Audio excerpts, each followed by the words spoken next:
So we have applied 3 coats of Monumask and done a spray of the lettering.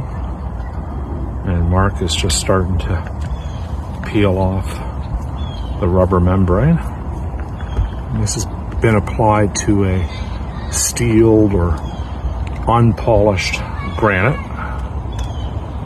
So the last time we used this, it was on a polished granite, and it's coming off quite nicely. Of course, it needs a bit of picking, and it's not all going to come off at one solid piece, but you can see as he starts to work into the letters how easily it's just rolling back. So a little bit of fine detail work to get that off, but certainly is a lot easier and a lot quicker than hand painting, or I guess I've never used it, but some people talk about using molasses, which sounds hillbilly to me, but what do I know?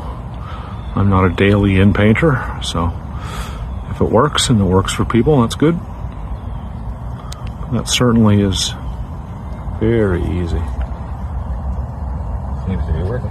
It's working great.